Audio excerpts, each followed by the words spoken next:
അഹാന ചേച്ചിയുടെ insta story കണ്ടപ്പോഴത്തേക്കാണ് ഇങ്ങനൊരു സംഭവം എഡിറ്റ് ചെയ്യാനുണ്ടായിരുന്ന കാര്യം പോലും ഞാൻ ഓർത്തത്. ഈ വീഡിയോ ഞാൻ എടുത്തിട്ട് കുറച്ച് നാളായി. ശാർക്കര ക്ഷേത്രത്തില് ഉരുൾ വഴിപാടുണ്ട്. അതിന്റെ ഭാഗമായിട്ടുള്ള ഘോഷയാത്ര ഞങ്ങളുടെ പുതിയ വീടിന്റെ ഫ്രണ്ടിലൂടിയിട്ടാണ് പോകുന്നത്. വീടിന്റെ അടുത്തുള്ള ശിവക്ഷേത്രത്തിൽ നിന്ന് ഘോഷയാത്ര തുടങ്ങി പുലർച്ചെയാണ് ശാർക്കര ദേവി ക്ഷേത്രത്തിൽ എത്തുന്നത്.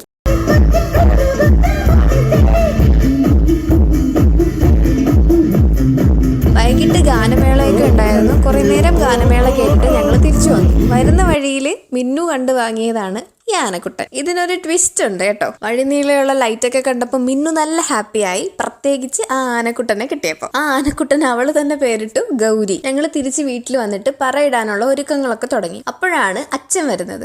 അച്ഛനും സെയിം ആനക്കുട്ടിയെ വാങ്ങിച്ചു. അങ്ങനെ ഗൗരിക്ക് കൂട്ടായിട്ട് ഒരാളൂടി വന്നു. അതിനും അവള് തന്നെ പേരിട്ടു മേരി. ഇതൊക്കെ എവിടെ നിന്ന് കിട്ടുന്ന പേരാണോ? ഇതിന്റെ ഇടയിൽ പറ ഒരുക്കാൻ മറക്കരുത്. തുമ്പലയില് നിലവിളക്ക്, അവിൽ, മലർ, കൽക്കണ്ടം, പഴം, ശർക്കര, തേങ്ങ ഇതൊക്കെ വെച്ചിട്ട് വാഴയിലയിൽ തന്നെ ഒരു കുഞ്ഞി പറയുണ്ടാക്കി അതിലേക്ക് നെല്ല് നിറച്ചിട്ട് പറ ഒരുക്കി. എല്ലാത്തിനും മുൻകൈ എടുത്ത് മിന്നു കൂടെ ഉണ്ടായിരുന്നു. പക്ഷെ ഫ്ലോട്ടിന്റെ സൗണ്ട് കേട്ടപ്പോഴത്തേക്കും ആള് പോയി. തെയ്യം, ഫ്ലോട്ട്, ചെണ്ടയുടെ സൗണ്ട് ഇതൊക്കെ കേൾക്കുമ്പോഴത്തേക്കും ആൾക്ക് ഭയങ്കര പേടിയാണ്. അതുകൊണ്ട് മിന്നുവിനെ അകത്തിരുത്തിയിട്ട് ഞങ്ങൾ മാത്രമേ വെളിയിൽ ഉണ്ടായിരുന്നുള്ളൂ. ഋഷഭാവതാരവും ചോറ്റാനിക്കര അമ്മയായിരുന്നു ഞങ്ങളുടെ ഇവിടെ പോയ ഫ്ലോട്ടിന്റെ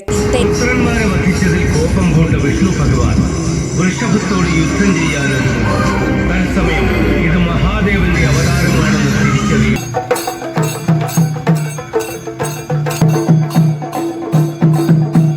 തെയ്യം, ഫ്ലോട്ട് ഒക്കെ പോയിട്ട് അതിന്റെ ബാക്കിലാണ് ദേവിയുടെ രൂപം അണിയിച്ചൊരുക്കി കൊണ്ടുവരുന്നത്. അങ്ങനെ ദേവിയെയും കണ്ടു, തൊഴുതു. അങ്ങനെ ഇത്തവണത്തെ ഉരുൾ ഘോഷയാത്രയും കഴിഞ്ഞു. ഇനി അടുത്ത വീഡിയോയിൽ എന്നേലും കാണാം. ബൈ.